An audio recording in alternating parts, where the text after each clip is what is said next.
Olá a todos, bem-vindo às aulas de astrobiologia. Esta aula 3 e a aula seguinte serão dedicadas à astroquímica, né? Uma ciência que junta os conhecimentos da astronomia e a química e trata, de fato, sobre abundância e interações entre átomos e moléculas no universo como todo. Então a gente se fala sobre isso para saber como que a vida, de fato, pode utilizar os elementos para se organizar, ou seja, que também o universo assim tem preparado para a vida, né? Então a gente também toca um pouco da síntese prebiótica, né? Por processos ainda abióticos que resultam em uma gama de biomoléculas que a natureza pode usar para originar e construir a vida. Então vamos lá. Então, essas duas aulas eu vou abordar primeiro a abundância de elementos no universo e nos planetas. Depois a gente toca o tema assim sobre as interações dos átomos e moléculas nas estruturas diversas do universo. Vou começar com as maiores, como a rede cósmica, o que se sabe, né? Não é muito, mas se sabe alguma coisa. E vamos descer na hierarquia para aglomerados de galáxias, estrelas. Aí depois do sistema planetário, que eu vou abordar assim no jeito que nós vamos falar assim, sobre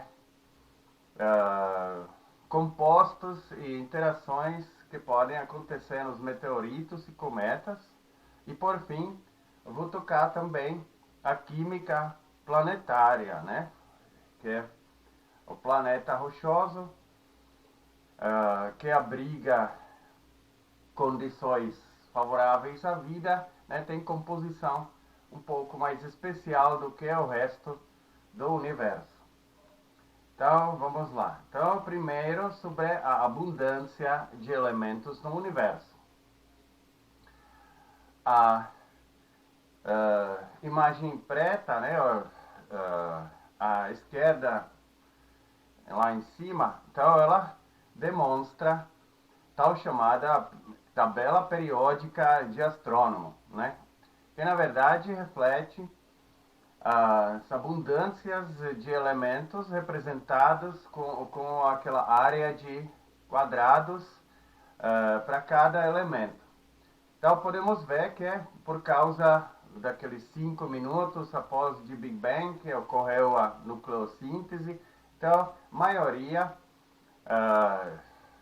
dos átomos no universo são os dois primeiros da tabela periódica que a gente conhece, né? O hidrogênio e o hélio. Porém, a gente pode ver também destacados alguns outros elementos. A tabela tem incluído elementos que pelo menos assim ocupam um pixel naquela figura, né? Mas entre eles, interessantemente, tem mais ou menos no centro aqueles 3 átomos que a natureza usa mais para construir a vida, né? O carbono, oxigênio e nitrogênio. Além disso, a gente pode também achar assim a abundância relativamente alta de sódio e potássio, que também a vida usa tanto como meio osmótico, como para construir gradientes elétricos, né, através da membrana, os potenciais elétricos. Então, fora disso, também podemos achar o silício, né, que é por causa que no universo tem bastante poeira, e outros elementos que a natureza não usa tanto, né, como os gases inertes. Se vocês quiserem comparar assim mais precisamente, né, então no centro superior tem uma tabela que de fato apresenta a abundância de elementos comparando com a abundância de hidrogênio. Aí de novo a gente pode ver que aqueles átomos que junto com o hidrogênio formam a maioria das moléculas que a vida usa, né, tem abundância mais ou menos 10 a menos terceira comparando com o hidrogênio, né? Os outros já, assim, a abundância decai para 10 a quinta até 10 a menos oitava, né? Mas ainda, se comparando com os outros elementos, essa abundância é relativamente alta. Se a gente coloca a abundância dos elementos assim num gráfico, né, que no eixo Y tem a relativa abundância e no eixo X tem o número atômico, aí de novo a gente vê que até o ferro, assim, a abundância é maior, aí depois decai rapidamente. Essa é a distribuição dos átomos no universo como todo, né? Assim, poeira, gás, estrelas, galáxias, tudo isso. Se a gente compara isso com a abundância de elementos em um planeta, assim como o exemplo da Terra, que a gente pode ver na imagem inferior, então a gente pode ver de novo que naquela parte verde tem os elementos que a vida usa em relativa abundância, né? Aqui se destaca mais o silício, né? Porque afinal das coisas, assim, a Terra é planeta rochoso que se formou na região onde o vento solar do Sol nascido afastou a maioria dos gases, né? Então esse elemento junto com oxigênio, né, porque poeira é feita bastante de silicatos, então essa abundância cresceu. Parece que a diferença entre a área verde e a área amarela, que são os elementos mais raros, né, não é muito grande, mas não podemos esquecer que tanto esse gráfico como aquele em cima de mim tem escala no eixo Y logarítmica, né? Então, nesse gráfico inferior, é a abundância relativa a 1 milhão de átomos de silício, né? Então, a gente pode ver que a diferença entre aqueles elementos mais raros na área amarela e os elementos que a natureza usa bastante. Então é entre 1 milhão até 1 bilhão vezes mais abundantes assim, os elementos em área verde, né? Então, se vocês lembram do moto que eu coloquei na primeira aula, né? Que o Rees falou que parece que é o universo hospitaleiro. Então, essa é uma das assim, provinhas que realmente poderia ser, né? Porque justamente os elementos que a natureza usa, pelo menos na vida como a gente conhece na Terra, então elas são presentes na Terra em relativa abundância, tá? Então, vamos falar sobre as estruturas, né? Então, nos filamentos galácticos, né, não se conhece muita química porque a estrutura é muito grande, né? Mas a gente sabe que de fato são ou se espera, né, porque ninguém ainda provou a existência definitiva da matéria escura, então se espera que, na verdade, a matéria escura, por flutuações bariônicas, se concentrou assim num tipo de filamentos com interseção entre eles, né? Então, a matéria bariônica foi atraída pelos poços gravitacionais formados pela essa rede. Tá? Então, a gente sabe que a matéria nesses filamentos é 5 a 100 vezes mais densa do que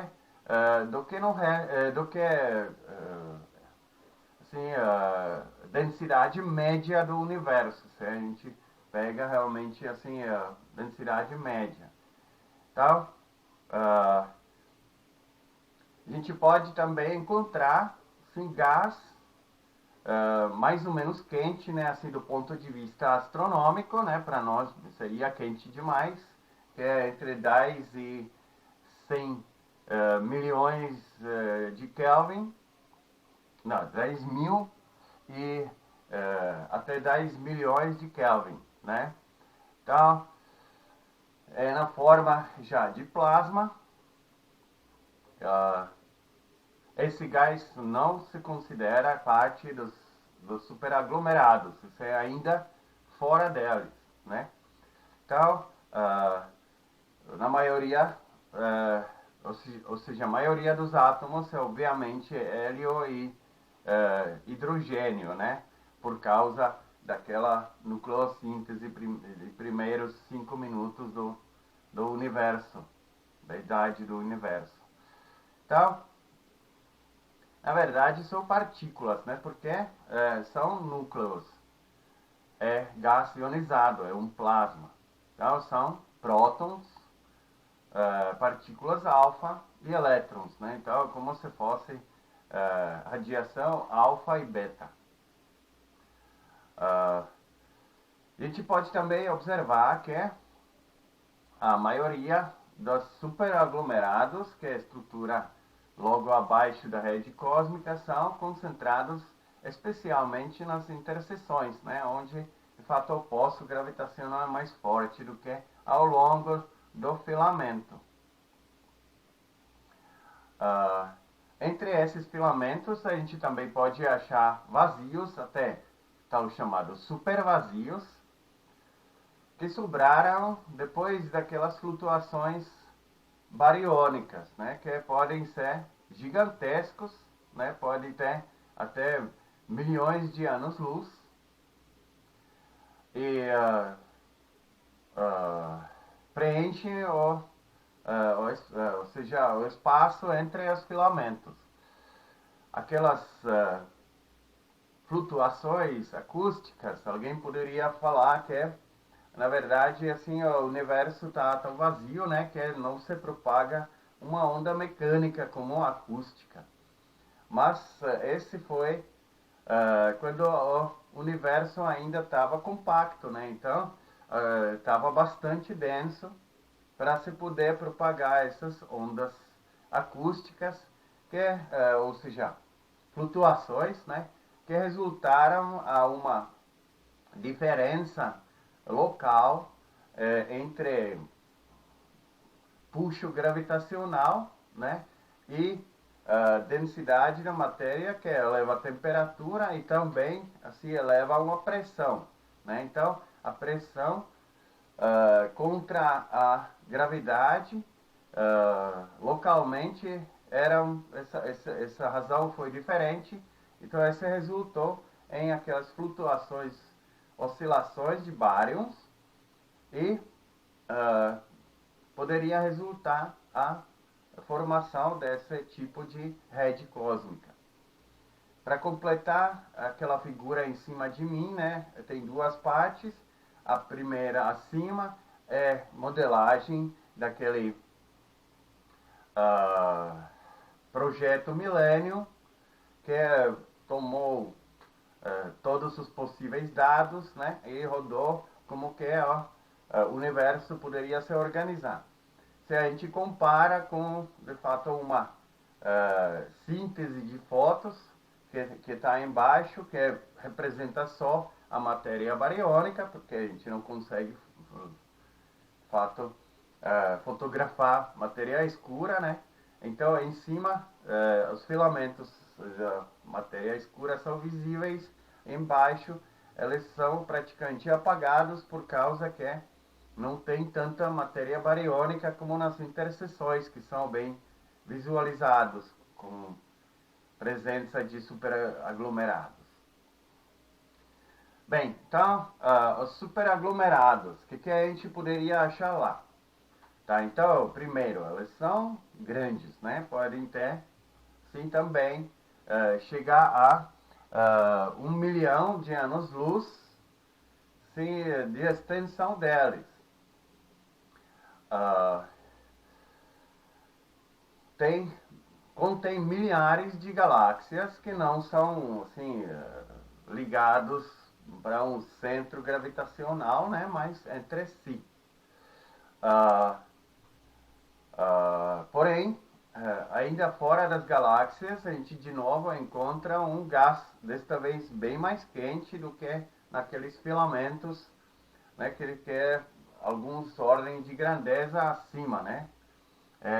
Aqui tem 100 milhões de Kelvin, né?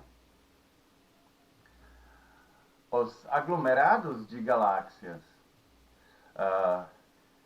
já foi assim um pouco mapeado a distribuição da matéria escura, né? Então a gente sabe que praticamente 9 partes de 10 são formadas por matéria escura, né? Desses aglomerados.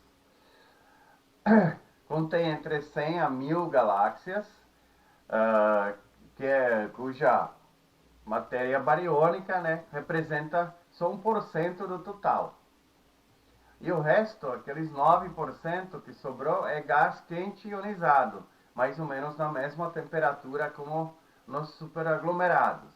O gás normalmente se encontra no centro, sim, do aglomerado, porque o aglomerado já é inteiramente gravitacionalmente ligado, né? Todas as galáxias.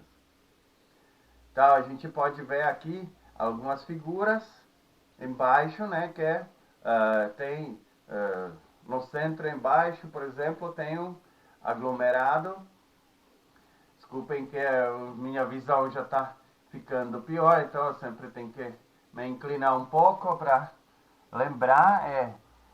Superaglomerado Abel 1689, fotografado assim com o aparelho que detecta raios gama, né, que são emitidos por esse gás tão ionizado e tão quente. Então a gente pode ver que ela se encontra entre as galáxias, né?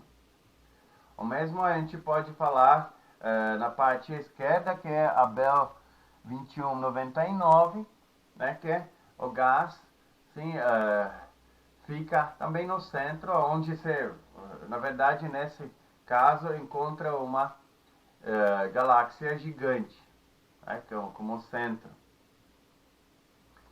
Bem, não se sabe muito mais, assim, quimicamente, assim, dos aglomerados ou superaglomerados, né? Então, eu tenho só isso para dizer. Então, vamos descer para uma galáxia, né? Então, a galáxia, ela contém por volta, assim, de 100 milhões até bilhões de estrelas, né? Aquelas gigantescas chegam a 10 bilhões de estrelas. Então, tem diâmetro assim, entre 1 a 100 kiloparsec, que é representado como 100 mil a milhões assim, de anos-luz, né? Nossa galáxia é mais compacta, né? Então ela tem aqueles 100 mil anos-luz, 200 mil anos-luz, na verdade, assim, de diâmetro, que a gente pode ver na figura embaixo, bem à minha esquerda, né? Mas a gente pode ver que as galáxias têm vários formatos, né? Aqui em cima de mim, naquela figura grande, que eu recomendo que vocês depois veem no PDF ou na internet, porque ficou tudo pequenininho, né? Então a gente pode ver que as galáxias podem ser divididas em vários vários tipos. Então, na parte direita, né, em cima e bem embaixo são galáxias espirais, né, que em cima são com barra e embaixo são sem barra. No meio são as galáxias que são intermediárias. À esquerda são galáxias que não são espirais, né? Assim, aquelas elípticas, lenticulares e assim por diante. E no canto inferior esquerdo, aquela parte separada, são galáxias irregulares, que podem ser realmente irregulares, né? Tem galáxias assim, que a gente estimou que são na distância de 13 bilhões de anos, ou 13,3. Então são provavelmente aquelas primeiras galáxias ainda não organizadas. Mas a maioria dessas galáxias irregulares são, na verdade, conjuntos de galáxias que estão no formato de colisão. Já vi fotos assim, que não precisa ser necessariamente só duas galáxias colidindo. Tem fotos que mostram que até 5 galáxias ao mesmo tempo estão, de fato, colidindo.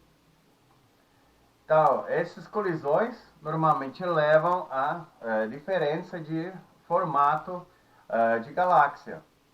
Então, se a galáxia espiral, que é provavelmente aquela inicial, mais jovem, né, colide com alguma galáxia satélite ou pequena, como agora, de fato, nossa galáxia está colidindo com uma, e daqui a pouco vai colidir com aquela nuvem de Magalhães maior, né? Então, ela absorve, aí não muda o formato. Só que daqui a uns 3, 4 bilhões de anos, nossa galáxia vai colidir com Andrômeda, que também que é no centro dessas três figuras embaixo, que também é espiral, né? Mas essas duas galáxias grandes, né? Na verdade a Andrômeda é um pouco maior do que a Via Láctea, então elas vão formar uma galáxia elíptica. Esse acontece porque no tempo de colisões, então drasticamente aumenta a taxa da produção de estrelas. Então se exaure a maioria do gás e poeira. Então a galáxia não consegue mais fazer aqueles braços e vira uma galáxia elíptica, como o sombreiro que a gente vê ali à nossa esquerda extrema. Então, a colisão de galáxias também muda a composição, né? Porque se produz muitas estrelas, aí depois a produção fica bem baixinha, né? Não é que acaba, porque nem todo gás é exaurido, e por colisão dessa galáxia elíptica ou lenticular com alguma pequena, pode-se também abastecer de novo com gás e poeira. Então, mas nunca foi observado assim que colisão de duas galáxias elípticas ou elíptica com espiral levaria a uma galáxia espiral, né? Então tem uma sequência disso. As galáxias apresentam um campo magnético, que é importante para saber, porque quando eu vou falar sobre a auto-organização e quiralidade assim, das moléculas, a influência para a vida, né? Então eu vou usar. Né? O campo magnético é bem menor, né, do que, por exemplo, da Terra. Da Terra é 10 a menos quarta, né? Ou seja, de Tesla, né? Então, seja uma milhão vezes maior do que campo magnético da galáxia. Mas tem, né?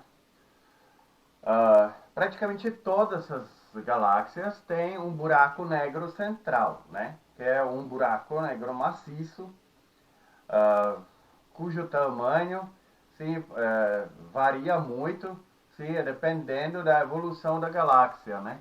Então pode ser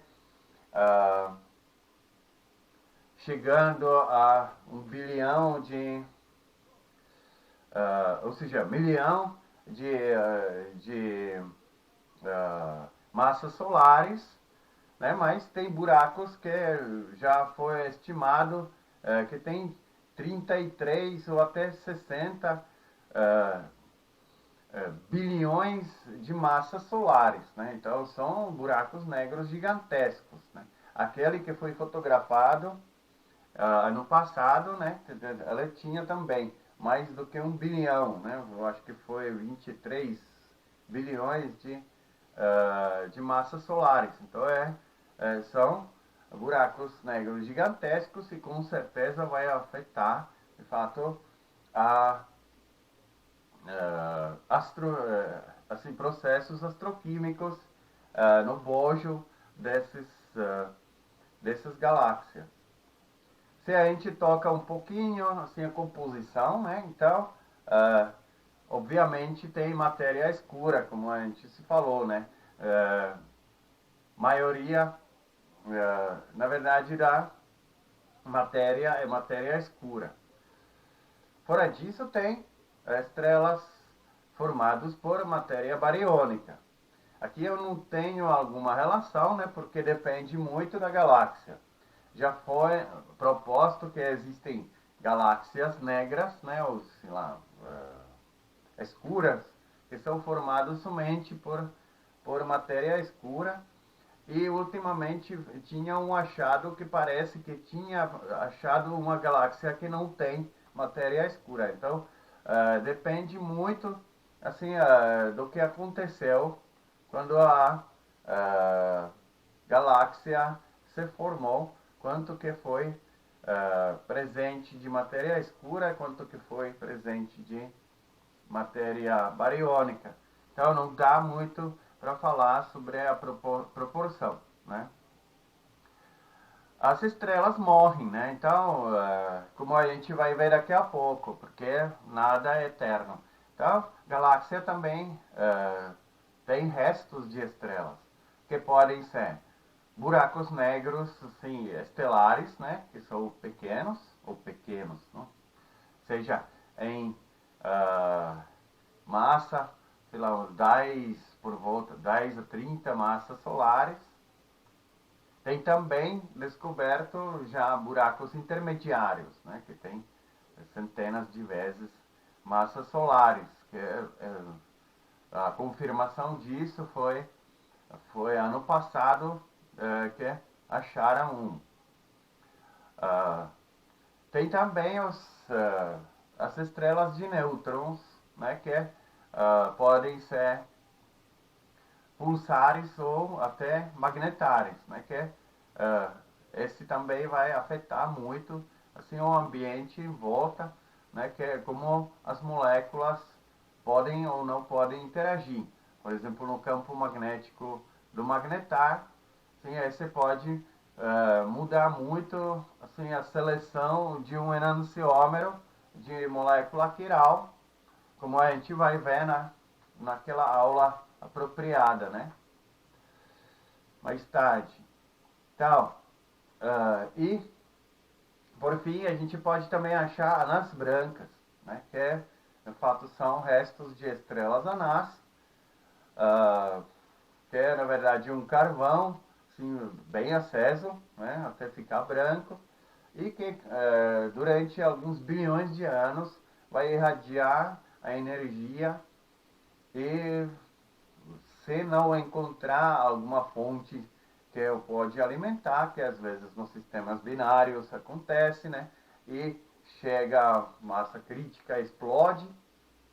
Então, se não tiver essa chance, ela se torna para tal chamada assim anã negra, né? Que ainda não foi detectada, porque essa é meio difícil de detectar, mas previsto é.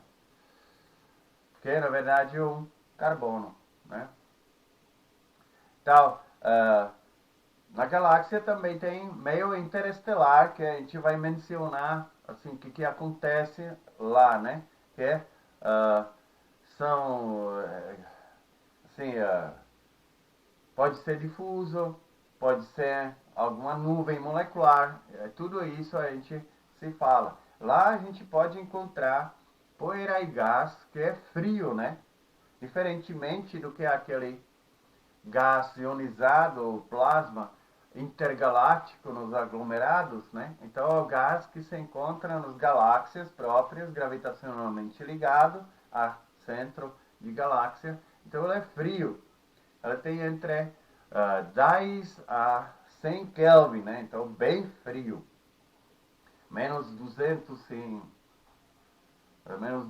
graus Celsius, né? Uma coisa dessas, 270. Bem, então a gente pode falar um pouco sobre aquele meio interestelar, né? Para ficar um pouco por dentro, sim, da galáxia. Então pode ser, como eu já falei, aquele meio interestelar difuso, que é a maioria do espaço assim dentro da galáxia, né? Mas pode se encontrar umas regiões onde esse gás e poeira pode ser bem mais concentrada e forma tal chamadas nuvens moleculares gigantes, né, que é pela sigla do termo em inglês, eu vou chamar de GMC, tá? Dentro dessas nuvens a gente pode achar regiões especiais, né, que a gente chama de regiões dominadas por fótons, né? Ou em inglês é Photon Dominated Regions, né? Então às vezes você usa a abreviação de FDR. E também tem um meio que é mais específico, que é em volta de próprias estrelas que se encontram dentro da galáxia, né? Porque a estrela não se forma sozinha, normalmente sobra alguma poeira e gás que é redistribuído assim pelo nascimento de estrela, como a gente vai ver nas próximas aulas, na formação planetária, né? Então, ali também a composição sim, do meio é diferente do aquele resto do meio interestelar difuso. Então a gente vai falar sobre essas três categorias, destacando também aquela subcategoria de região dominada por fótons. Então aqui embaixo na figura a gente pode ver uma nuvem molecular gigante que se encontra assim, na constelação de Órion, né? Então, que é conhecida, que tem uma taxa de produção estelar relativamente alta. E aquela famosa nebulosa de Órion faz parte dessa nuvem molecular gigante. Tá, como eu falei desses três, então vamos ficar um pouco por dentro. Então, o meio interestelar difuso é bem ralinho, né? Tem 1 a 100 átomos por ml, né? Então é muito pouco. Temperatura com tão poucos átomos é meio que difícil de medir, né? Porque a gente mede, na verdade, temperatura é medida assim com pressão e velocidade das moléculas assim num container, né? Então, se os átomos batem mais rápido, com maior frequência, então a gente pode se considerar como temperatura maior. Então, se tiver tão poucos átomos, então a gente pode pensar na energia cinética translacional daqueles átomos, né? Que é difícil de medir nessa concentração. Uma vez por 100 anos, naquele termômetro vai bater um elemento, molécula, né? Então é meio difícil de medir. Essa é a FAPESP não vai pagar com o projeto, né? Então, por isso sobre essa parte não se sabe muito, né? Porque é muito pouco densa, tá? Então qualquer medição é bastante difícil. Já nos nuvens moleculares gigantes, a densidade atômica já é por volta de 1 milhão de átomos por ml, né? Então, 4 a 6 ordens de grandeza maior. Então, essa já é mudança bem significativa. E ali a gente pode observar que a temperatura é por volta de 10 Kelvin. Porém, a gente vai ver que, de fato, muda localmente, né? Que a nuvem molecular não é estática, ela tem fluxos e dinâmica. Então, esses, uh, essas nuvens moleculares gigantes não são eternas, mas duram assim, milhões, até centenas de milhões de anos. Tamanho por volta de 50 anos-luz, né? Aquela nébula de Orion tem mais ou menos isso. Tá? O que a gente encontra lá? Gás frio, né? Como a gente já falou, que tem por volta de 10 Kelvin. Que contém variedade de moléculas, né? Desta vez é frio, então não é plasma, são átomos, moléculas e tal chamadas quase moléculas, porque densidade de 1 milhão de átomos por ml, né? Se comparando com a densidade de átomos aqui na Terra, né? Que é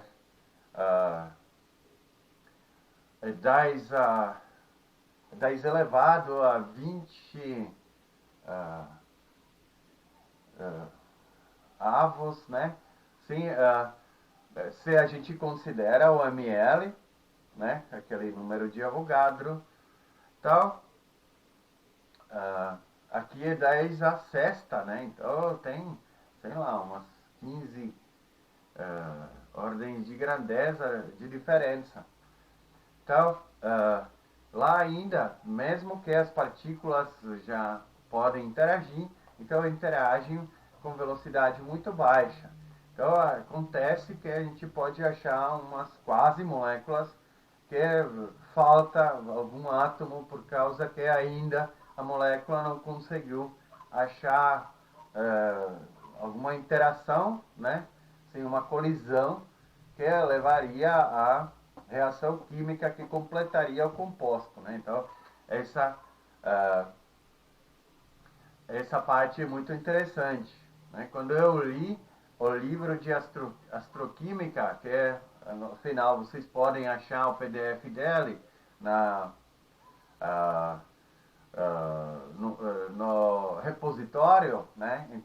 Entre os livros que eu coloquei lá, que eu consegui quando a universidade tinha uma abertura curta, assim eu poderia baixar PDFs de livros, então eu baixei, então está à disposição. Então, quando eu vi essas coisas, então, para mim, se eu li esse livro, sim, ainda computador ligado com televisão, li até 4 da madrugada como se fosse uma história de Agatha Christie, porque foi muito, muito interessante, né? Então, a gente se fala um pouco sobre a composição em mais detalhes mais tarde, né? Então, essas nuvens também contêm regiões dominadas por fótons, né?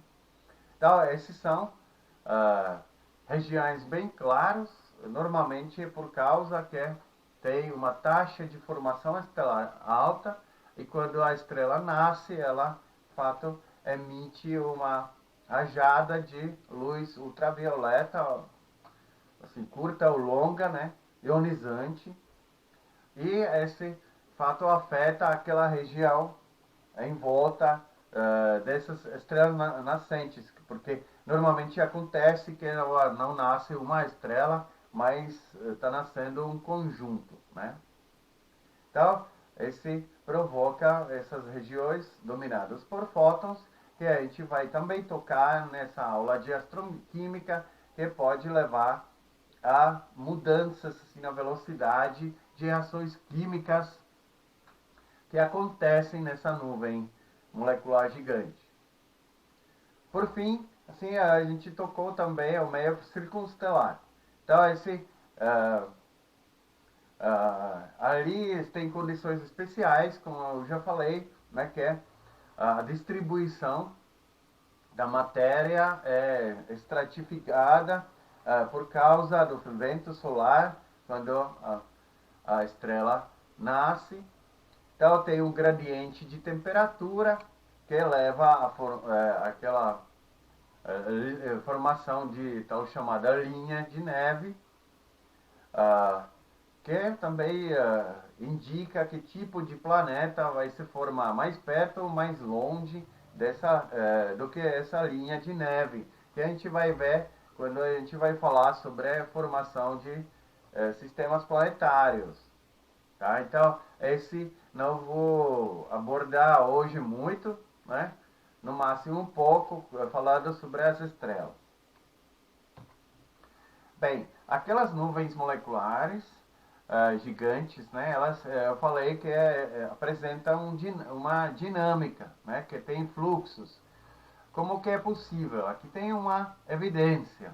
Então, essa nuvem molecular de Taurus foi observada a duas ondas de comprimento diferentes que refletem, de fato, a emissão de duas moléculas bem parecidas, mas não iguais, né? Então, moléculas de monóxido de carbono, mas uma tem carbono 13 e outra tem carbono 12. Então, na verdade, a diferença é um nêutron, sim, a menos naquele monóxido de carbono com carbono 12, né? Então, o comportamento físico-químico é praticamente igual, só que a gente pode ver que as figuras são diferentes, né? Então, esse, na verdade, significa que tem que ter alguma fracionação, né? Que com bilhões de anos, assim como nem a cromatografia faz, assim, com bilhões de absorções e distorções, né? Então, pode separar as moléculas que têm uma pequena diferença em comportamento físico-químico, né? Então, esse evidencia os processos que a gente pode ver que regiões de monóxido de carbono 13, então elas são mais densas e concentradas do que a condição de monóxido de carbono com carbono 12, né? Então, resultando em evidência de algumas misturas e tal. Então, esse já indica uma primeira chance de auto-organização de moléculas e ainda não chegamos à origem da vida, né? Então, a gente vai ver que existem processos transportadores que podem concentrar a matéria nos lugares mais densos e exaurir a matéria nas regiões um pouco menos densas, né? Então, isso é interessante. A composição de nuvens moleculares gigantes, né? Então, a maioria é obviamente hidrogênio, mas contém poeira, que pode ser de vários tipos, né? Dependendo se está na região assim, comum, né? Ou perto assim, daquelas estrelas que se formam. Então,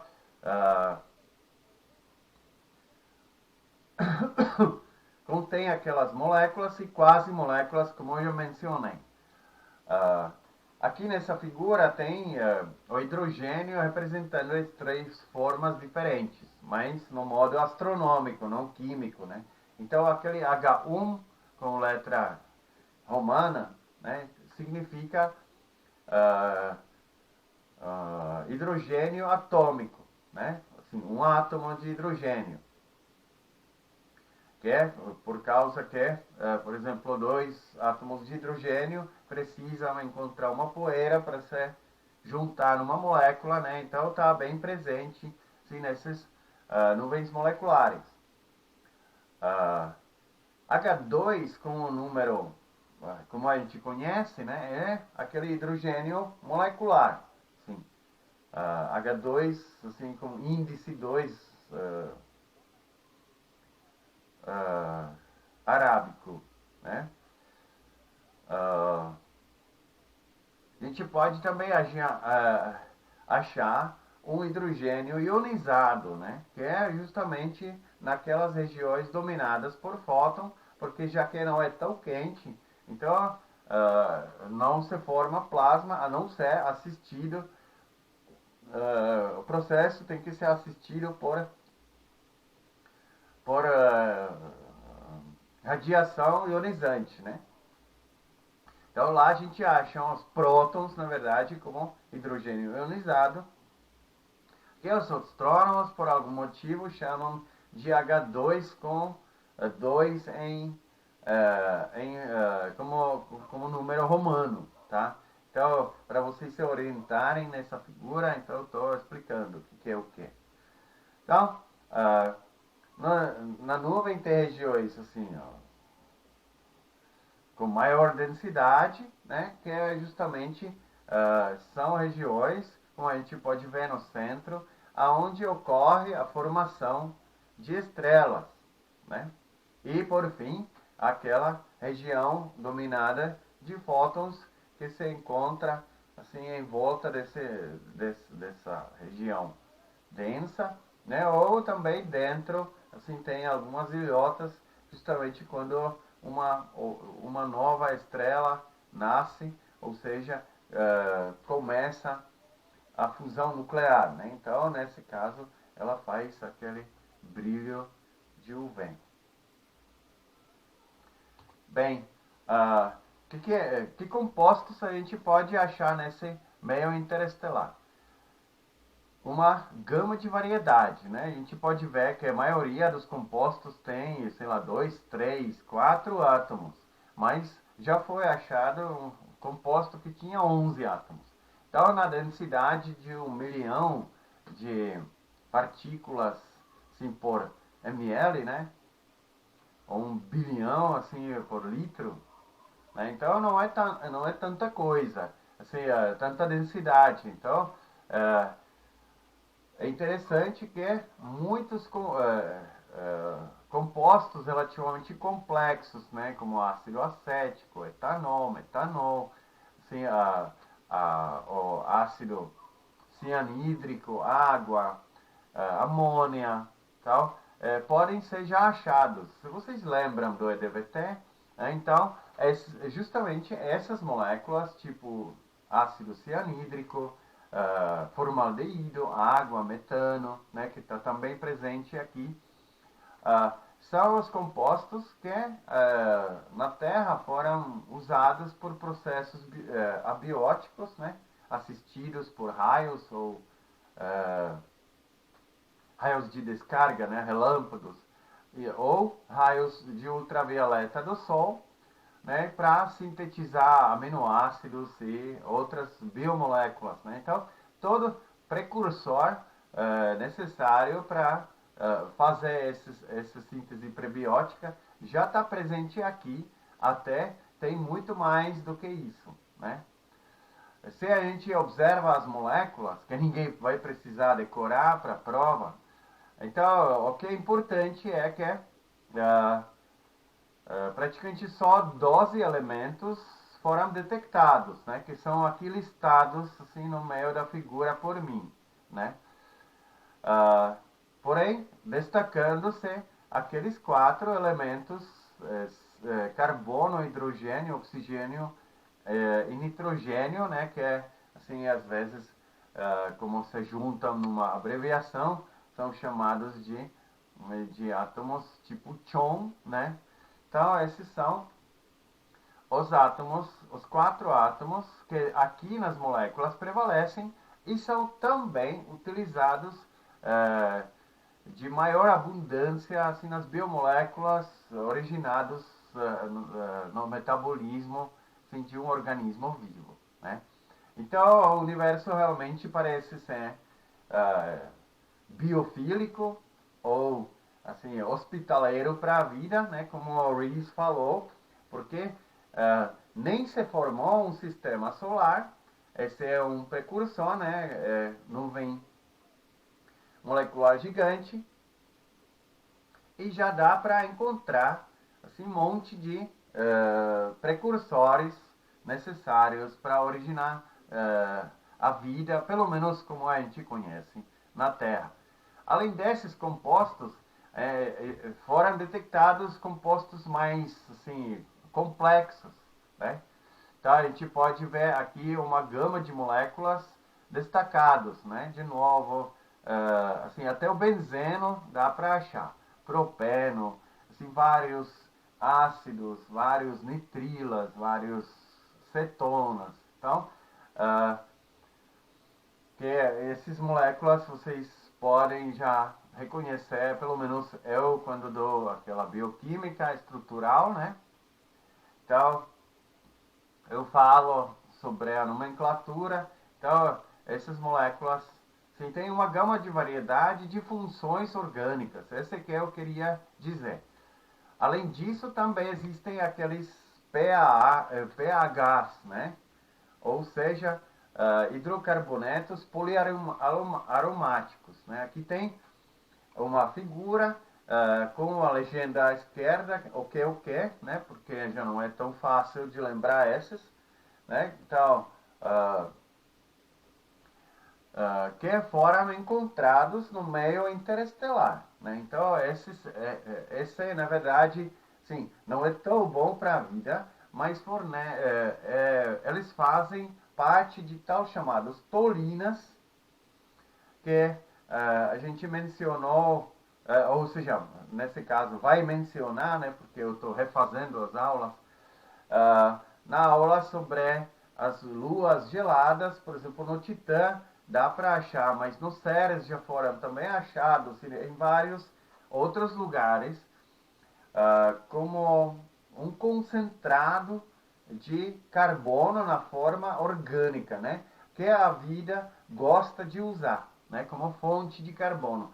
Então essa é uma coisa também importante, né? Que é uma fonte de carbono concentrada, também já achada em quantidades bem menores do que aquelas compostos mais simples, mas achada assim direto nas nuvens moleculares gigantes. Bem, então esse foi sobre a matéria que a gente pode encontrar. Agora, como ela pode se formar, né? Então, um pouquinho sobre reações químicas em meios interestelares. Tá? Então, por exemplo, reações de hidrogênio. Né? Hidrogênio é abundante, então ela tem chance de se encontrar com outros átomos assim, maior do que os outros elementos. Né? Então, primeira reação, a gente espera que ela se junta numa molécula de hidrogênio. Mas como eu falei, esse não é tão fácil como parece. Na verdade, os dois átomos de hidrogênio, eles têm que aderir num grão de poeira para conseguir formar uma molécula de hidrogênio. Tá? Então, por isso, nas regiões menos densas sim, da nuvem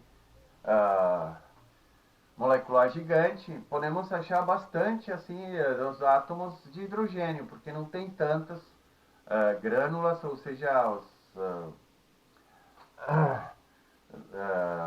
tantos grãos de poeira. Uma vez formado, ela pode interagir, pode ser ionizado, perdendo um elétron. Aí vem aquela região dominada por fótons, né? Então, já que se forma um cátion, né, H2+, então ele fica mais reativo, né, porque na verdade não é completo, né, então ele ganha assim uma energia que pode levar que encontra uma outra molécula de hidrogênio, quebra ela assim, adquirindo mais um átomo de hidrogênio e soltando um outro, né? Que assim se energiza mais ainda, porque H3 com carga positiva é uma molécula bastante reativa, né? Então essa molécula tem uma boa chance de interagir com moléculas feitas de outros átomos. Uma das moléculas bem presentes, né, é monóxido de carbono, porque na verdade a formação essa ligação tripla entre oxigênio e carbono, como a gente vai ver numa tabela mais tarde, ela é mais forte das todas as ligações que a gente conhece. Né? Então, a probabilidade que o monóxido de carbono vai se formar é bastante alta. Só que esse cátion de H3, então ela tem energia suficiente para, de fato, abrir aquela ligação tripla, né? E juntar um hidrogênio com essa molécula de monóxido de carbono. Sai uma molécula neutra de hidrogênio, né? Que leva assim a energia assim restante assim da reação, né? E forma-se, de fato, a primeira coisa que a gente poderia já chamar como molécula orgânica, né? Porque falta muito pouco um hidrogênio, né, para virar um, um formaldeído, né? Dois hidrogênios, na verdade. Bem, não, um só. Então, essas reações assim formam um sistema complexo, né? Sim. Porém, a solução pode ser via estado estacionário dos intermediários, né? Aqueles H2+ ou H3+, eles são mais reativos, né? Então, eles, essas velocidades K2 e K3 serão mais altas do que K1 e K4. Então, esse pode se estabelecer um sistema estacionário que é constantemente de dois átomos de hidrogênio e uma molécula de monóxido de carbono, assim numa reação em cadeia, produz esse cátion de HCO.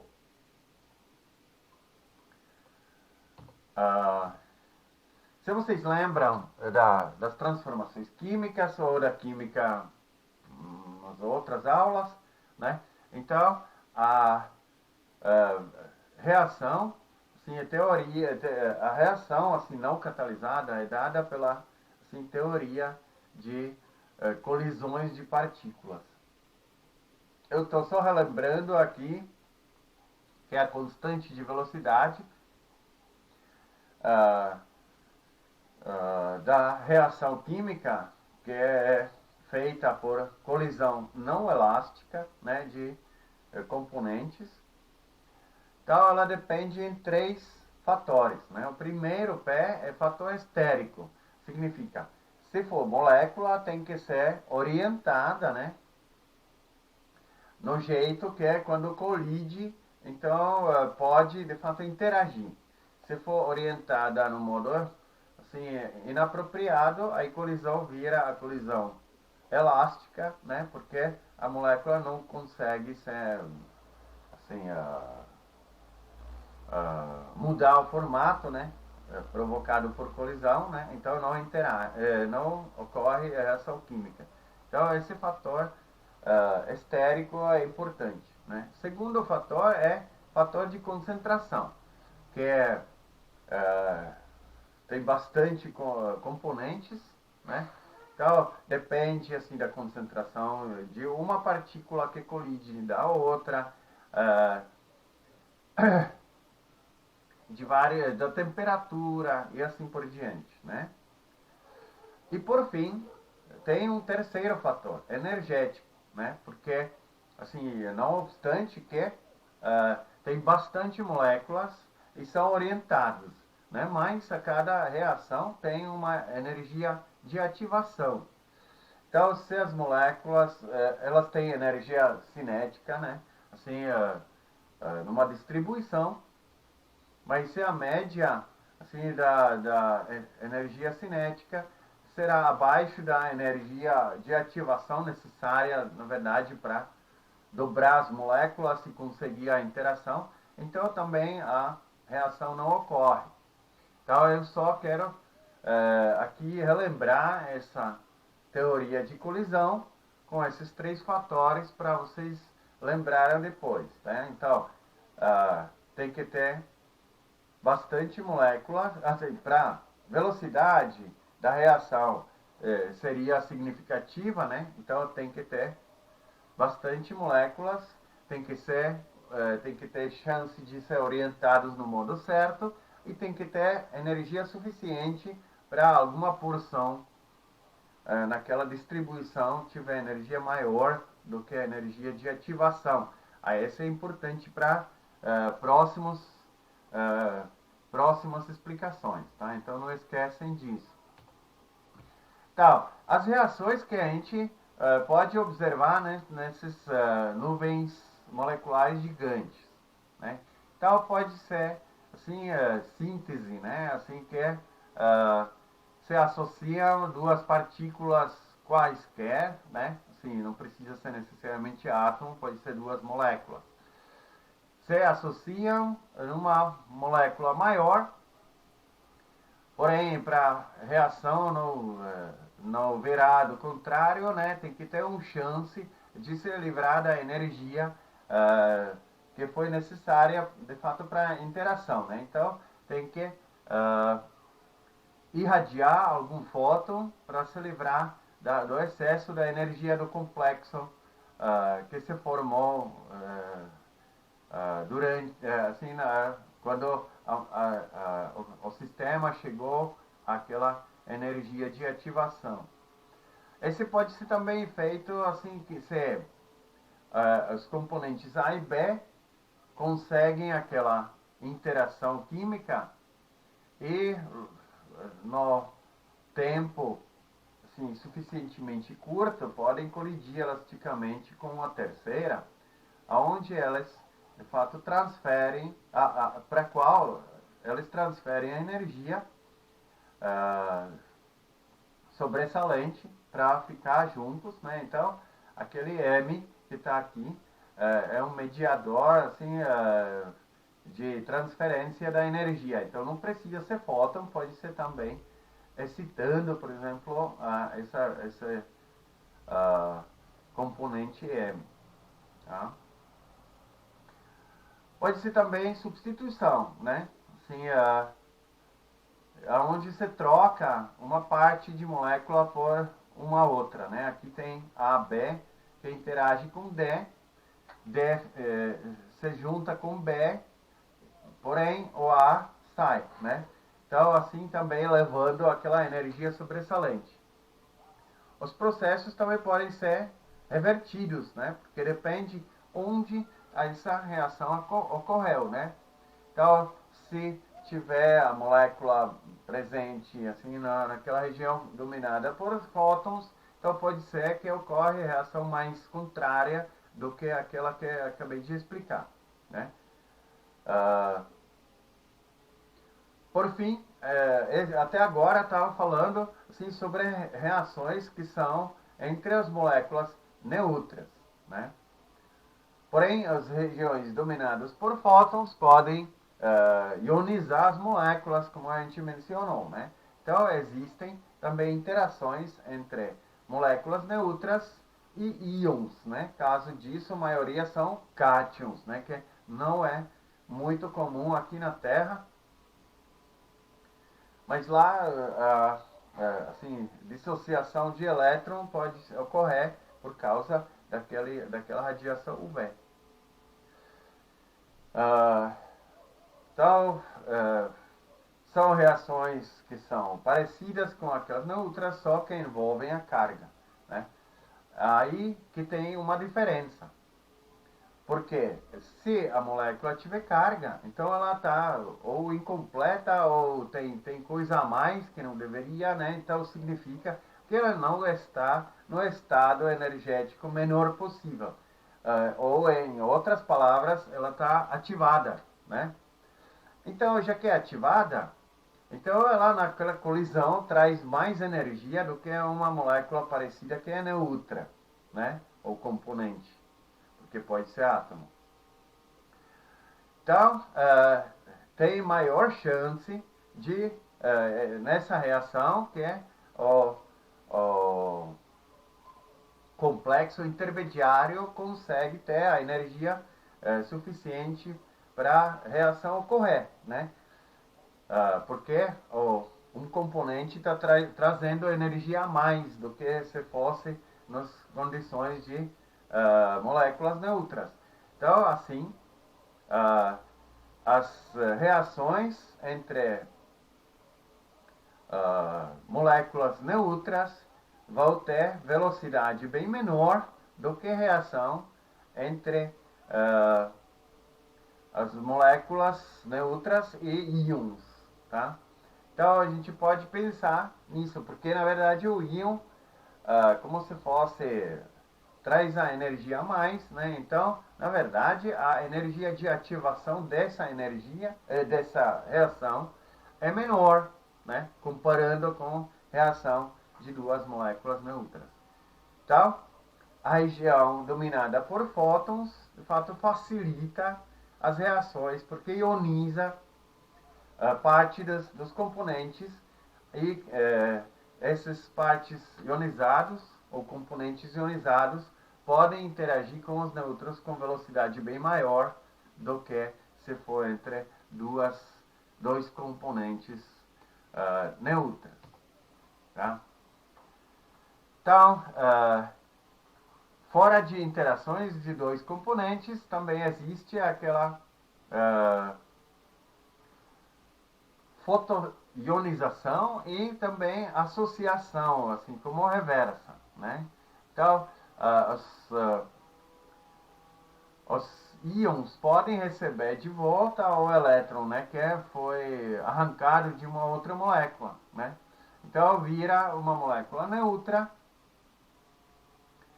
e a energia sobressalente pode ser de novo assim expelida na forma de fóton ou na forma de energizar um terceiro corpo, né? Então, assim, a gente pode achar essas reações como estabilizantes, né? Porque se os dois componentes, que um foi cátion e o outro neutro, se juntam, elas ficam como cátions de novo, né? Então, composto maior tem maior probabilidade assim de ser quebrado, porque a energia dele é maior do que dos compostos pequenos, né? Então, se for neutralizado, então ela fica por mais tempo,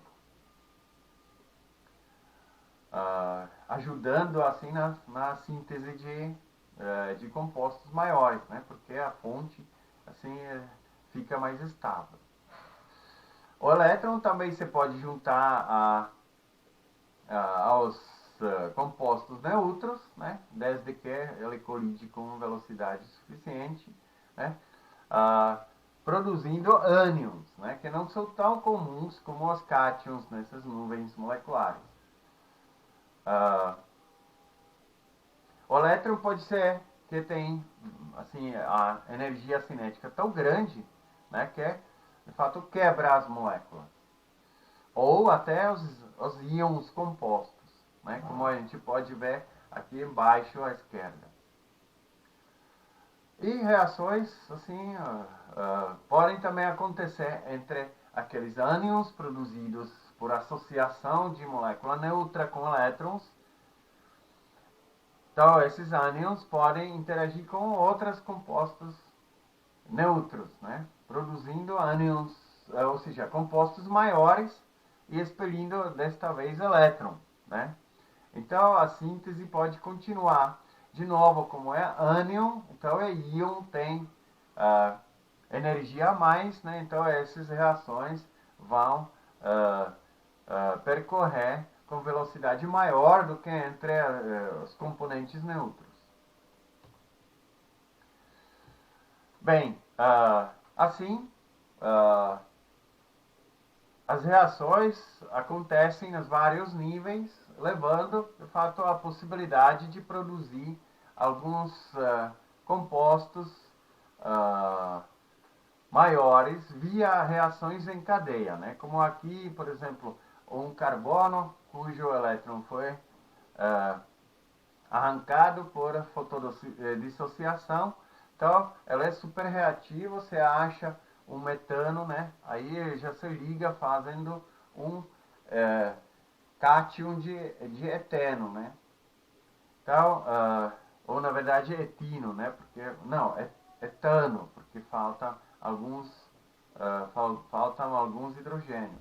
E esse pode interagir com o hidrogênio molecular que está presente, né? Se for assistido por feixe de elétrons, né? Então já muda para eteno, neutro e átomo de hidrogênio.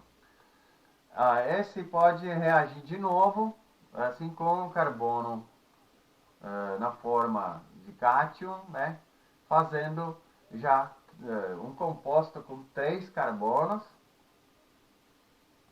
E assim a síntese continua, porque vira cátion, que é super reativo, pode encontrar os hidrogênios, né? Então assim por diante pode interagir até formar aqueles compostos que a gente viu que chegam a 10 átomos, né? Nem todo carbono, mas sei lá, os 5 carbonos, 6 carbonos podem se ligar nesse processo, tá? Via inserção de carbono no formato de cátion, né? Carbônio, como a gente chama. Fora de síntese que ocorre, de fato, na parte gasosa, né, tem presença de poeira nessas nuvens moleculares. É bem menos, mas tem, né? E o que aqui essa reação, em aspas, mostra é que, na verdade, os grãos podem agregar e depois podem ser quebrados por algum tipo de interação com a partícula energética, né, que é o quebra, assim, desagrega. O que é interessante aqui é que, na verdade, assim, a agregação não precisa ser no mesmo jeito como a desagregação. Então, assim, os poeiras, os grãos, que cada um tem chance de aderir a alguns átomos, moléculas, né? Então se juntam, depois se separam de um modo diferente, trocando de fato o material, né? Que pode levar para concentração ou diluição assim dos componentes. O grão, como a gente vai ver, ela funciona como superfície, então ela tem chance de catalisar as reações, né? Então, aqui a primeira é que a gente pode ver troca de material entre os grãos de poeira, né? Que assim pode levar até produção daqueles hidrocarbonetos poliaromáticos, né? Sim.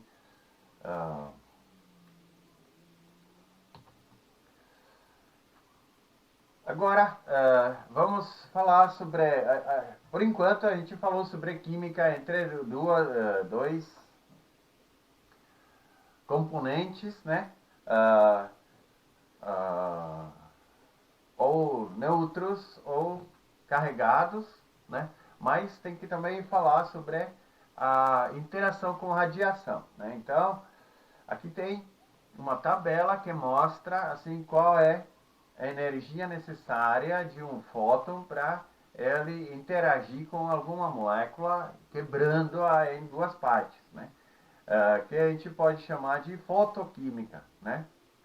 Então, à direita, em cima de mim, tem a equação que rege, sim, a energia necessária de um fóton para ocorrer a reação assim de quebra via processo fotoquímico.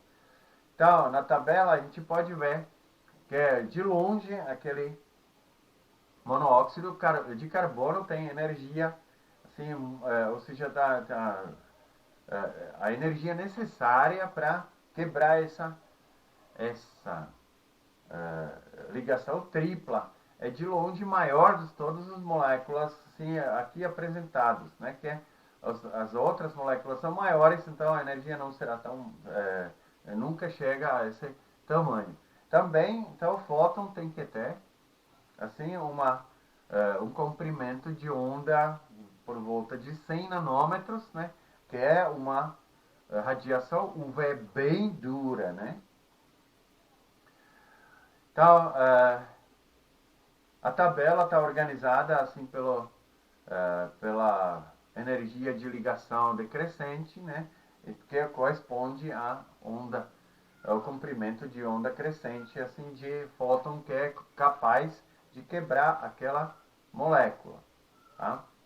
Então, essas reações podem acontecer naquelas regiões dominadas por fótons, né, produzindo ou partes neutras, como é assim, no caso da reação lá em cima, né, ou partes assim, carregados.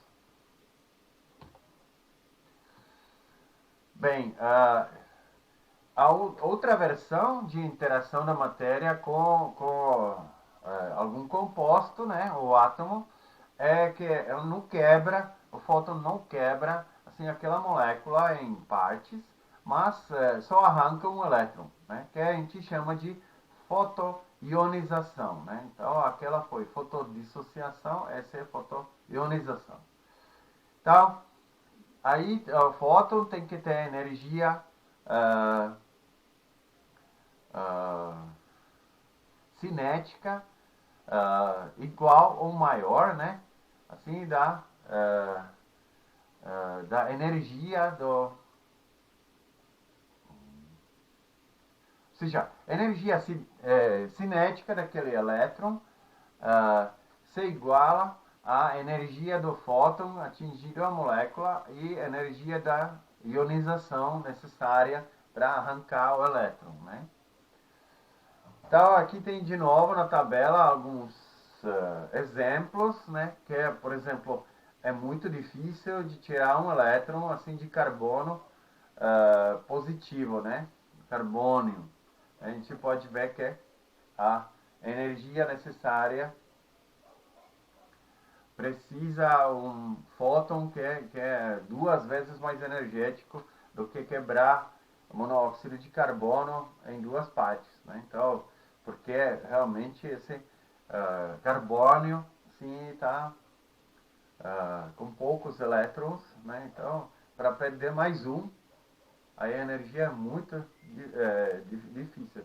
Oxigênio é pior ainda, como a gente pode ver, porque o oxigênio é mais eletronegativo, né? Então, ela precisa muito mais energia, porque ela gosta de elétrons, então tem que ser energia muito grande, né, para arrancar um elétron de oxigênio já até positivo, né? Então, aqui tem, essa tabela só demonstra fatores de energias necessários que vêm daquela região dominada por fótons, né, que podem contribuir para a ionização das moléculas, aumentando a velocidade das reações mencionadas antes. Tá? Por fim, eu quero também falar sobre os raios cósmicos, né, que são raios corpusculares. a maioria são prótons, né, um pouco de núcleos de hélio, ou seja, raios alfa, e 2% são elétrons, mais ou menos. Né? Então, essas partículas são relativísticas, né? Então elas têm velocidade super alta. Então elas podem bombardear as moléculas que são presentes na nuvem molecular gigante, né? Que pode levar a vários tipos de reações. Né? Então aqui aquelas 4 principais que podem acontecer. Né? Então o raio cósmico atinge a molécula e ela pode ser ionizada, né? Então fica como cátion, é arrancado um elétron. E raio não sumiu, né? Porque ela é muito energética, só que o que foi resultante da reação, aquele raio cósmico já tem energia menor, né? Outra possibilidade que vai quebrar a molécula, né? Assim, em 2 partes, porque a energia dela é suficiente para fazer isso. Pode também quebrar a molécula e ainda ionizar, né? Uma parte. Então, vai produzir uma parte neutra, um cátion, um elétron. Porém, também pode ser que a reação com raio cósmico, que já não tem tanta energia, pode só elevar o elétron numa camada assim, superior a normal para ele, né? Excitando a molécula. Esse pode ser também depois emitido à luz, né? Que a molécula volta no estado fundamental, mas antes disso pode interagir com alguma outra molécula, né? Então, ela tem, na verdade, ela é energizada, né? Porque tem um elétron excitado, tá? Então, esses reações, especialmente a primeira, terceira e quarta, né? Produzem moléculas que são, pelo menos alguma parte ionizada, né? Então, esse pode levar também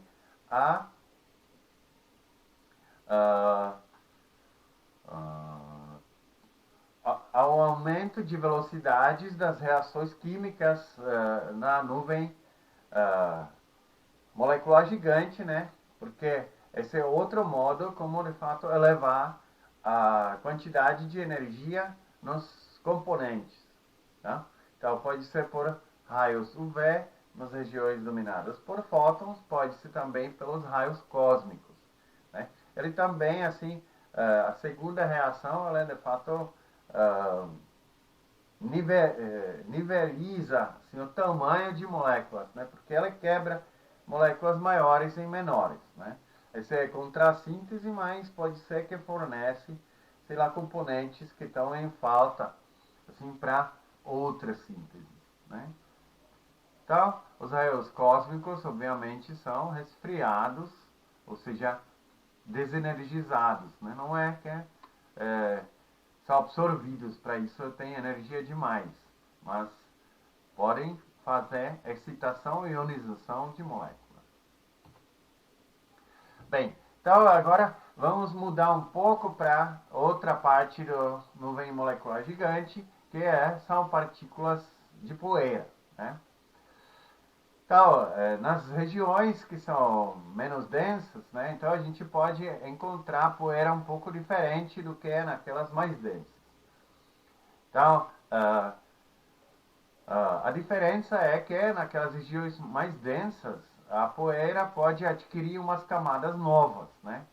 Então, originalmente, que tinha, sei lá, um núcleo de silicato coberto por alguns compostos orgânicos, um material orgânico que pode se tornar aqueles hidrocarbonetos poliaromáticos, como a gente se mostrou, ou simplesmente fica na superfície esperando que se adere uma outra componente, átomo ou molécula, que poderia interagir.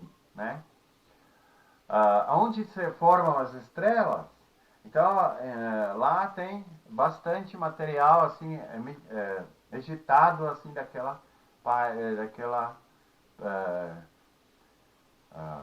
daquele disco protoplanetário que pode afetar a poeira, né?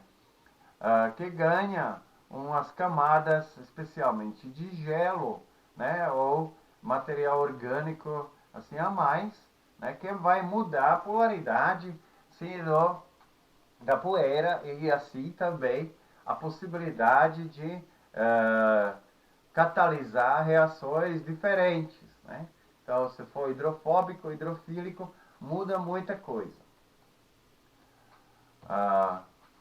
Que a poeira está aí presente e que composição tem, a gente pode ver nessa figura, onde foi observado esse espectro de estrela que estava atrás de uma nuvem molecular gigante, né? Então, o espectro apresenta assim, picos que correspondem àquele monóxido de carbono, nitrilas, né? CO2, né? Isocianatos, álcoois e assim por diante, né? Além de sílica, né? Então a gente pode ver que realmente dá para definir uh, a composição, desde que a gente sabe o espectro original da estrela, né? Mas assim, esse dá para distinguir.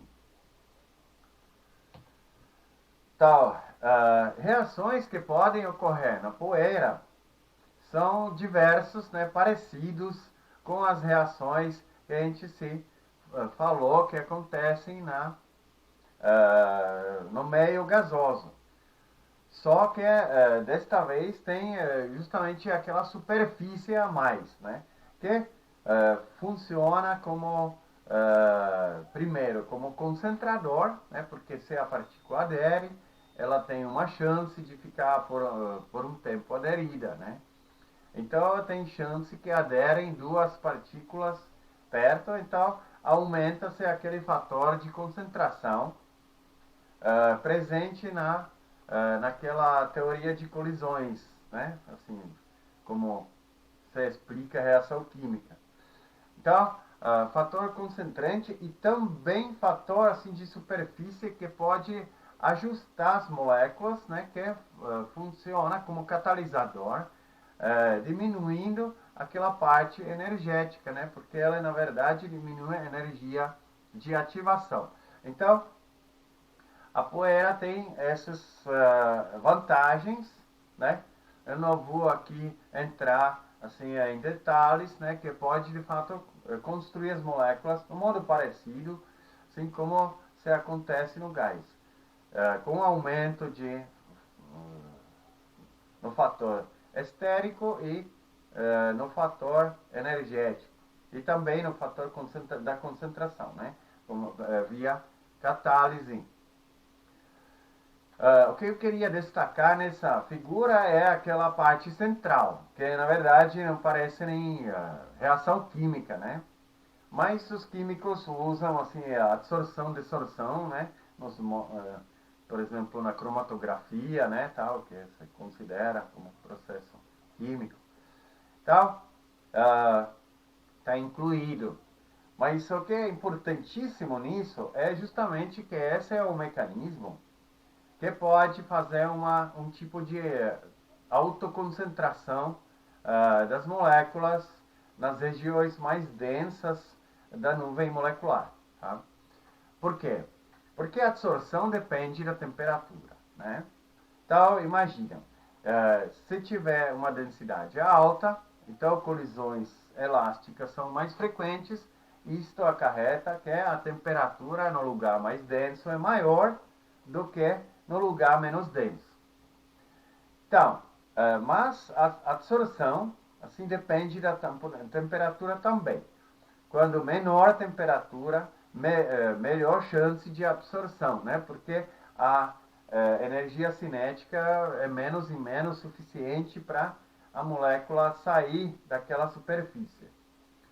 Então, nas regiões, então em soma, nas regiões menos densas, prevalece a absorção, né? A gente se falou que a nuvem molecular gigante tem um fluxo assim, dinâmico assim, do material dentro da nuvem. Então essa partícula que ficou na parte menos densa pode aderir às moléculas de lá, aí depois ser transportada para a região mais densa. Só que nela a temperatura é mais alta, né? Então a molécula ou componente qualquer que aderiu tem maior chance de se dissociar, né? Desaderir.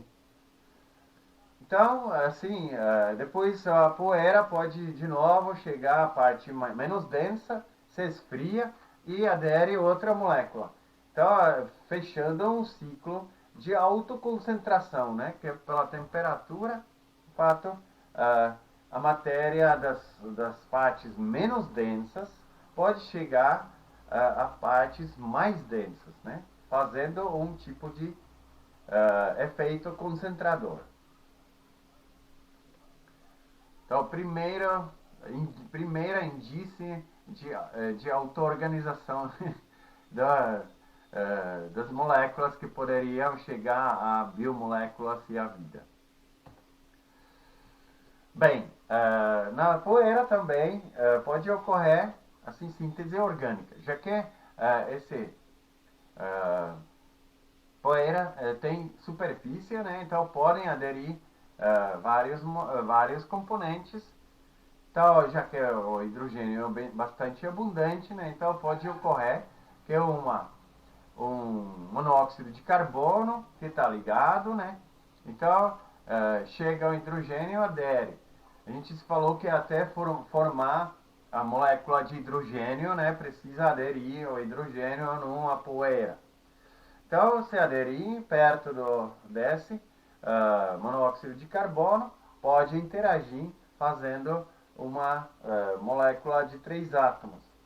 Esse processo pode ser repetido por causa que o hidrogênio é o mais abundante assim, lá naquela nuvem, né?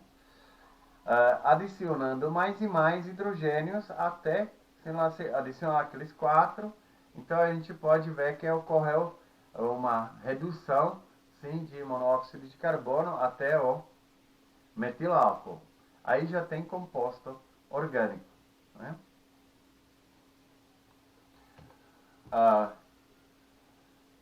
A síntese orgânica não se restringe a isso, né? Aqui essa figura não é observada assim do meio interestelar, mas foi resultado de um experimento que simulou as condições assim que se encontram no meio interestelar, né? Então eles misturaram os gases, né, na concentração apropriada, atingiam com raios UV e tal, né? E deixaram reagir à mistura.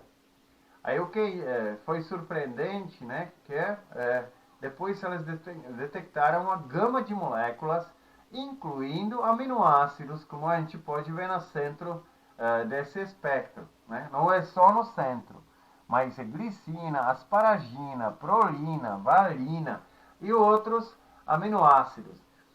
Então,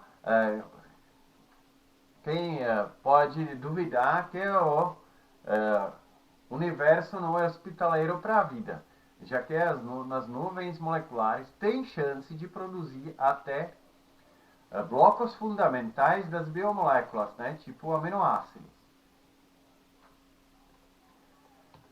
Bem, assim a gente termina com meio interestelar, porque eu acho que já mencionei muita coisa, e vamos se concentrar agora sim, na parte de estrelas. Aqui eu vou fazer uma certa introdução, porque nem todo mundo tinha alguma aula de astronomia, algum tipo, né? Então eu preciso introduzir um pouco as estrelas. Mas é só por causa disso, por causa de eu poder explicar fato, quais são vantagens químicas, né? Assim, de fato, o universo traz formando estrelas que depois vivem e morrem, formando uns outros componentes, como as estrelas de nêutrons, buracos negros e supernovas e assim, né? Que são importantíssimos para a abundância de elementos ou mera presença de elementos, assim, da toda a tabela periódica no universo, né? Então, as estrelas, elas, se vocês lembram um pouco da primeira aula, então, elas são divididas em classes. Aqui eu incluí uma figura um pouco mais elaborada que não era mostrada no modo presencial, mas assim, eu não vou cobrar, eu só para vocês, porque antigamente eu falava sobre aquelas classes básicas, aí depois a gente viu que, sei lá, Sol tem classificação G2V, aí ninguém sabia para que serve aquele 2 e V. Então aqui eu estou mostrando, né? Então a estrela tem naquele sistema de Morgan-Keenan, né? O sistema MK, tem classe espectral, né? Que é derivada assim de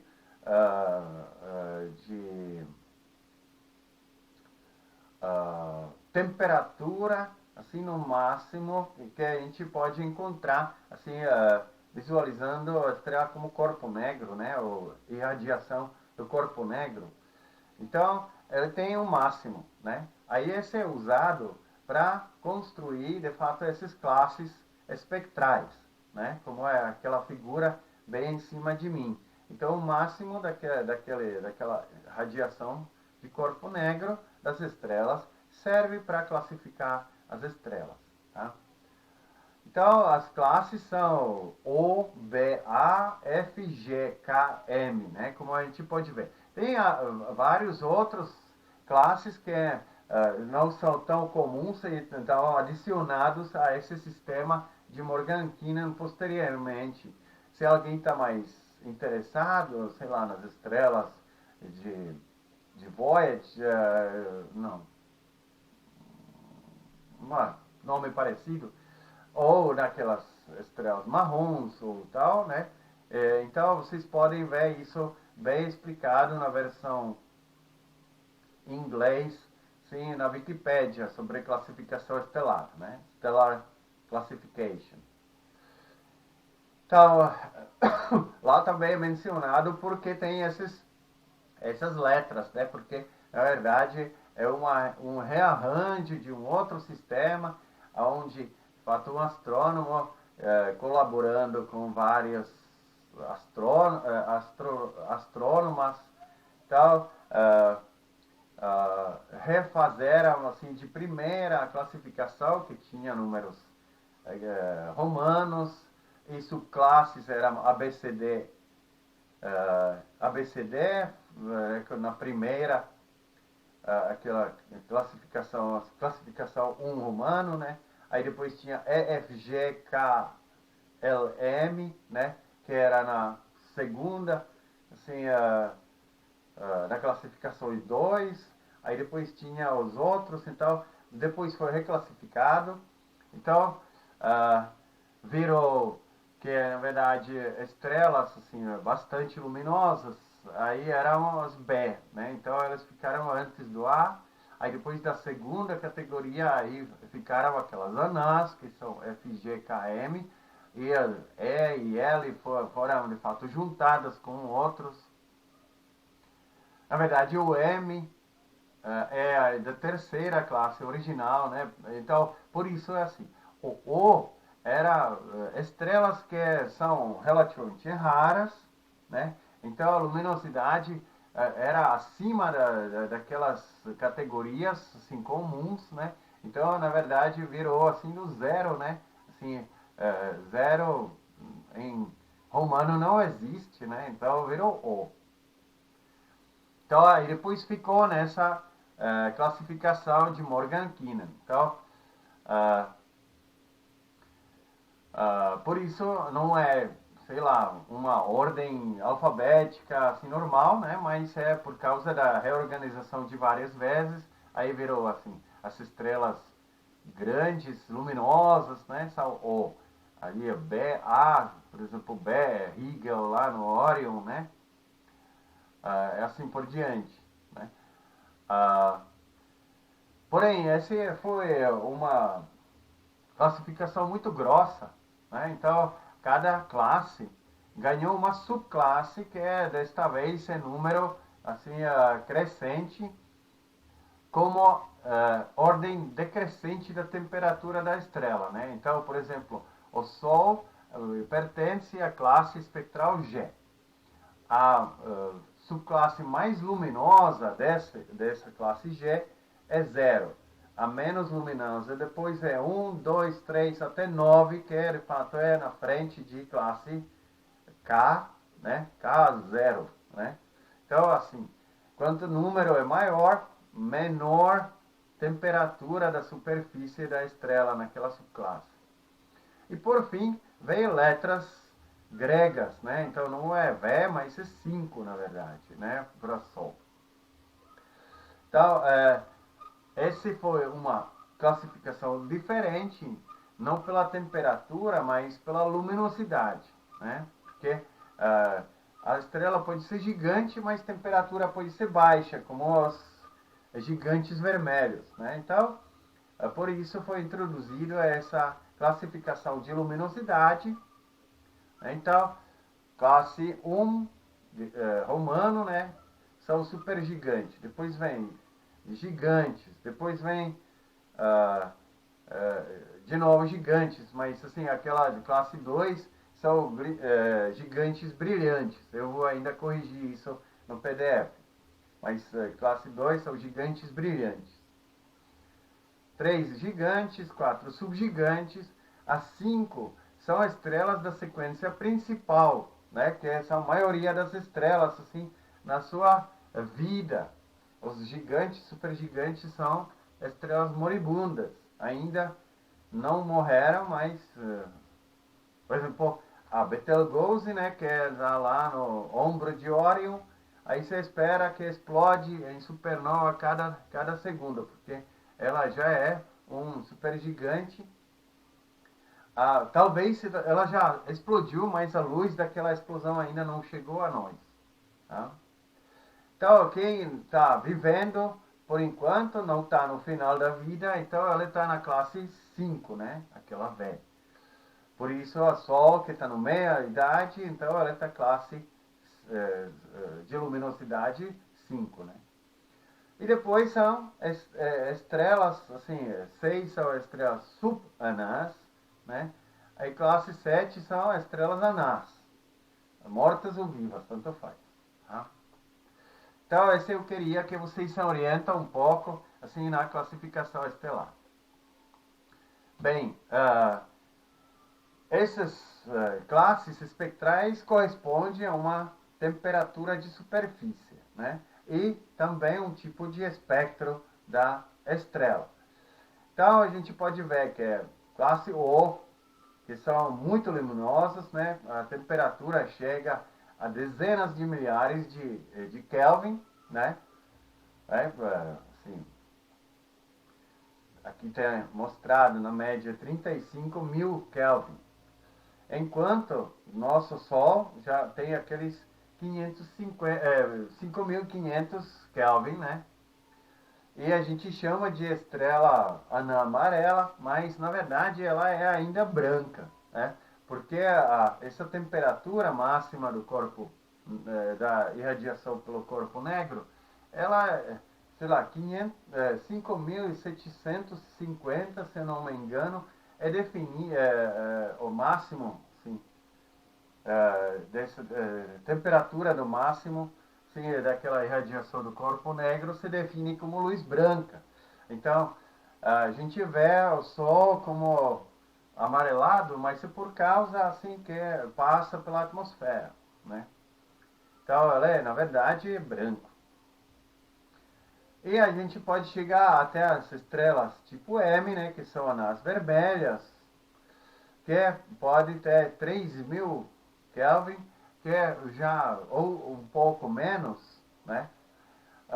Que pode ser, então, interessante que são presentes até moléculas naquela superfície dessas estrelas, porque são tão frias que frias, né, assim, nessa escala, que já não precisa necessariamente ter na superfície plasma, né? Então, essa parte da aula eu termino assim mostrando espectros desse, dessas estrelas, que nesse caso, como a gente pode ver na figura na parte esquerda, já tem incluído aquela subclasse, né? Então a gente pode ver que assim, estrelas que são muito luminosas, elas não têm o espectro muito bem, assim, as linhas espectrais muito definidas, né?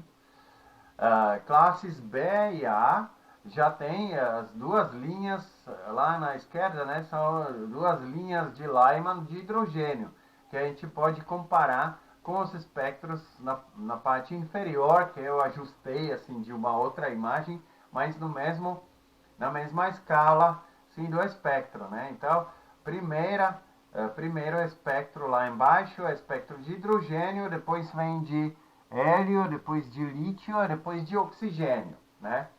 Então, a gente pode ver que as estrelas tipo B, classe B e classe A têm bem pronunciados, sim, as linhas de hidrogênio, né? Aquelas mais fortes, Lyman alfa, Lyman beta. Então, as estrelas depois, né, que são anãs, assim, F, G, então elas já apresentam as linhas de hélio, que a gente pode ver especialmente aquela linha na luz amarela, né, a gente pode ver, sim, que já está bastante pronunciada nessas anãs que ainda não são vermelhas. E nas anãs vermelhas a gente pode ver presença de vários. O espectro é bem mais complexo porque não é só hidrogênio, hélio, oxigênio e tal que poderiam ser presentes. Né? Eles se formaram a partir de. Eles não conseguem fazer todos os elementos, mas eles se formaram a partir de alguma explosão de estrelas da população anterior. Então, eles podem conter os átomos mais pesados, né, sem possibilidade de produzir por meios próprios, e que aparecem naqueles espectros. Então, próximo slide que eu queria usar assim como início na parte 2 da astroquímica é que existe uma divisão de estrelas pela luminosidade e temperatura da superfície, né? Então a gente reconhece aquela sequência principal que está no meio, aquela linha um pouco curvada no meio do gráfico, né? Que são estrelas em plena vida, né? E aquelas regiões externas embaixo são as anãs brancas, e em cima tem vários grupos que são ligados a gigantes, tipo subgigantes, gigantes, supergigantes, até hipergigantes, que são na verdade estrelas moribundas, né? Então, aquelas estrelas brancas, anãs, são estrelas já mortas. Aquelas em cima são no final da vida, quando estão lutando assim pelos restos assim, de energia que ainda resta antes de morrer, né? No formato de gigantes. Então essa figura eu vou usar na parte 2 como inicial para emendar essa aula. A astroquímica é um tema muito vasto, então eu não consigo dar isso numa aula só. Então, até a próxima aula e fica longe do coronavírus. Tchau.